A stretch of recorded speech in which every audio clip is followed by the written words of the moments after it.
మిత్రులారా, నమస్తే. తంగలాన్ సినిమాలో దర్శకుడు పా రంజిత్ బుద్ధ విగ్రహాన్ని ఎందుకు పెట్టాడు, ఆ విగ్రహం తల నరికిన గాథ ఎందుకు చూపించాడు, తద్వారా మనకు ఏం చెప్పదలుచుకున్నాడు, అదే విషయాన్ని ఈ వీడియోలో సూక్ష్మంగా మీకు వివరిస్తాను. పా రంజిత్లోని అంబేద్కరిస్టు దళిత్ ఈస్థెటిక్స్తో మమేకమై ఒక తంగలానుగా అద్భుత కళా సృష్టి జరిగింది. ఈ దేశంలో సమస్త దోపిడీలకు వర్గం కాదు, కులమే మూలమని, కులపరమైన దోపిడీకి మతపరమైన దోపిడీకి ఒక విడదీయరాని సంబంధం ఉందని, దీనికి విరుగుడు బుద్ధుడేనని అంబేద్కర్ అణగారిన జాతులకు ఒక మహోన్నత సందేశాన్ని అందించాడు. కులాన్ని, మతాన్ని, దేవుణ్ణి నిర్ద్వంద్వంగా తిరస్కరించాడు గౌతమ బుద్ధుడు.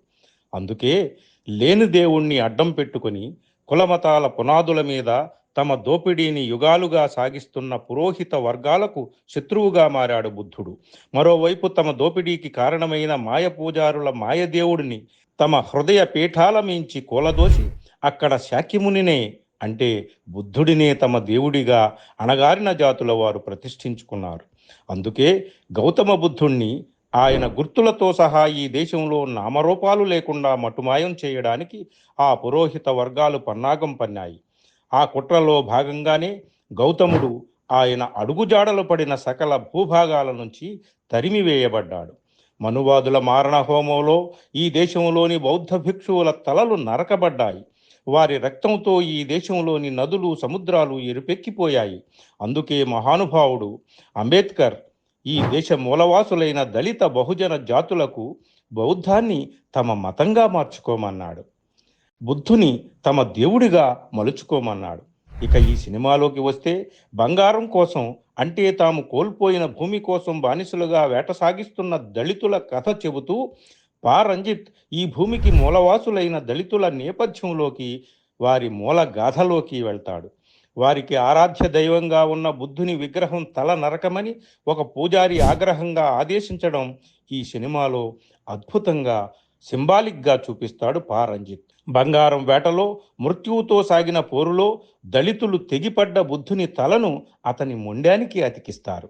అంటే ఈ దేశంలో నుంచి తరిమివేయబడ్డ బౌద్ధాన్ని తిరిగి సజీవంగా ఈ దేశంలో ప్రాణప్రతిష్ఠ చేసే బాధ్యత దళితులదేనని పా రంజిత్ చెప్పకనే చెప్పాడు.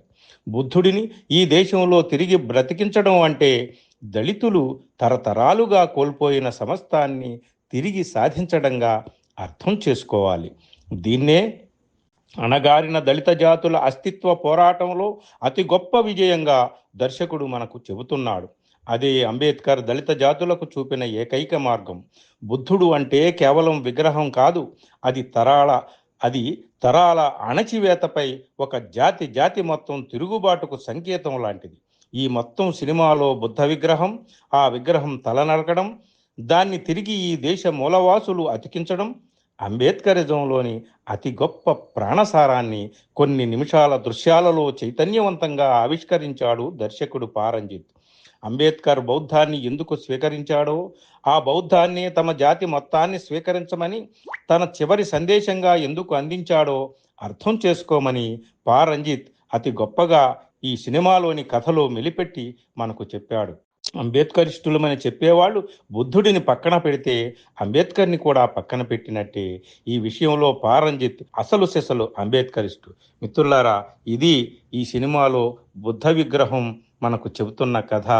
ఈ కథ ద్వారా పా రంజిత్ మనకు అందిస్తున్నటువంటి అతి గొప్ప సందేశం. ఇది మిత్రులకు నచ్చితే షేర్ చేయండి, అలాగే నా ఛానల్ని సబ్స్క్రైబ్ చేయండి మిత్రులారా. Thank you.